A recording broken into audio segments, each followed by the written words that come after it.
j'espère que vous allez tous et toutes très bien. Bienvenue sur ma chaîne YouTube. Pour ceux qui ne me connaissent pas, je m'appelle Tina. Aujourd'hui, on se retrouve pour une nouvelle vidéo. Et dans cette vidéo, on va faire un Bible Study. Donc un Bible Study consiste à donner des méthodiques afin que vous puissiez méditer votre Bible. J'ai pas encore fait le challenge de lire la Bible genre pendant toute l'année, mais j'espère pouvoir le faire un jour si j'ai la motivation. Donc aujourd'hui ce sera plutôt autre chose. On va partir sur une nouvelle thématique: comment méditer la Bible, prendre le temps de prier. C'est très important pour recommander ce temps afin que Dieu puisse surtout vous parler au travers de sa parole. Il y a beaucoup de personnes qui se plaignent et qui se disent que j'entends pas Dieu, Dieu il me parle pas. Bref, si tu n'entends pas la voix de Dieu, c'est qu'il y a certainement un problème et tu dois y remédier rapidement. Donc l'une des premières choses à faire, c'est de prier, prendre au moins peut-être quelques minutes de prière. Tu n'es pas obligé de faire 1 heure de prière pour pouvoir entendre forcément la voix de Dieu. Donc pas besoin non plus de lire 10 chapitres.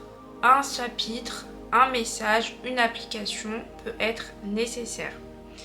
Donc tu peux prendre 10 minutes de lecture biblique. Tu n'es pas obligé de faire 1 heure ou de prendre 1 heure pour lire forcément ta Bible. Donc voilà.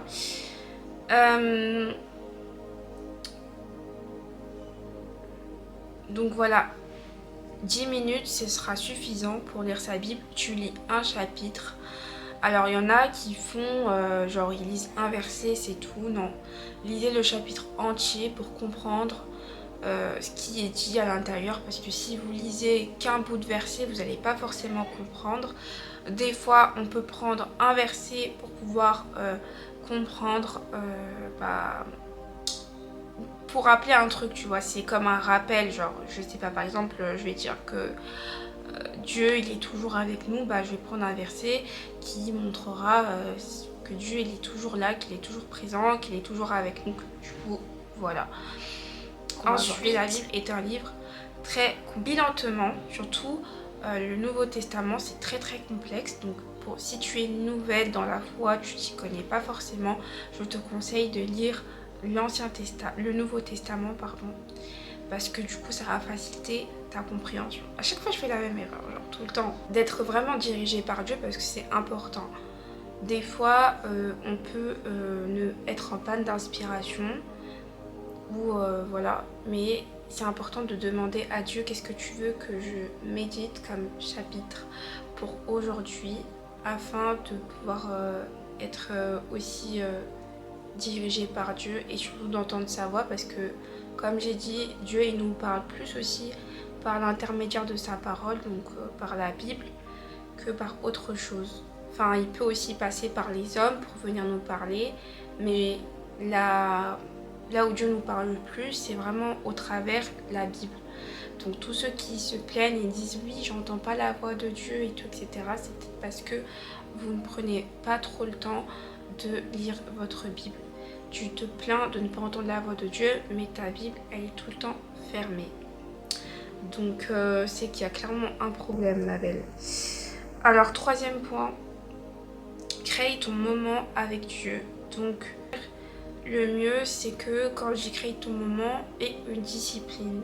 Alors soit tu peux lire ta Bible du coup le matin et le soir. T'es pas forcément obligé de méditer ta Bible que dans ta chambre. Tu peux la méditer dehors, dans un parc. Genre en fait tu peux aller clairement partout pour méditer ta Bible. Le mieux c'est d'être dans un endroit plutôt calme. Donc voilà.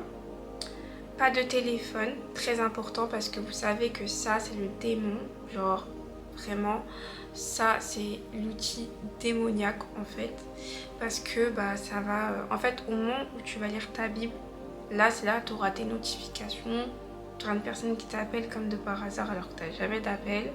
Enfin bref, le mieux en fait ce serait clairement de pouvoir mettre son téléphone en mode avion, en ne pas déranger, pour ne pour avoir et recevoir aucun appel pendant la méditation et d'être concentré sur la parole. Donc voilà. Ensuite, le quatrième point, c'est de noter ce que Dieu te dit. Il faut avoir une Bible et un carnet d'études, très important. Donc un carnet d'études te permettra de pouvoir noter ce que Dieu te dit au travers de ce chapitre. Qu'est-ce que tu comprends et si Dieu te parle entre-temps au travers de ce chapitre. C'est très très très important.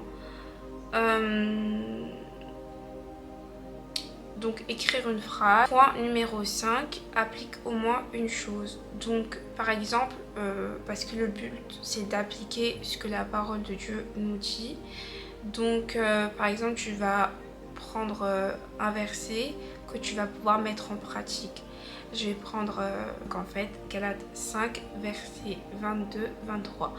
Mais le fruit de l'esprit, c'est l'amour, la joie, la paix, la patience, la bonté, la bienveillance, la foi, la douceur, la maîtrise de soi. La loi n'est pas contre ces choses. Alors, on voit bien que dans ce verset de Galates 5, 22-23, il y a quand même certaines instructions à respecter. Ça veut dire que tu dois tout le temps être dans la paix, dans la joie, tu dois être une femme patiente, remplie de bonté et de bienveillance avec les autres, de douceur et par-dessus tout avoir la foi, savoir se maîtriser. Savoir se maîtriser, c'est même lorsque tu as des moments embarrassants ou des moments où tu es en situation où tu dois te mettre en colère.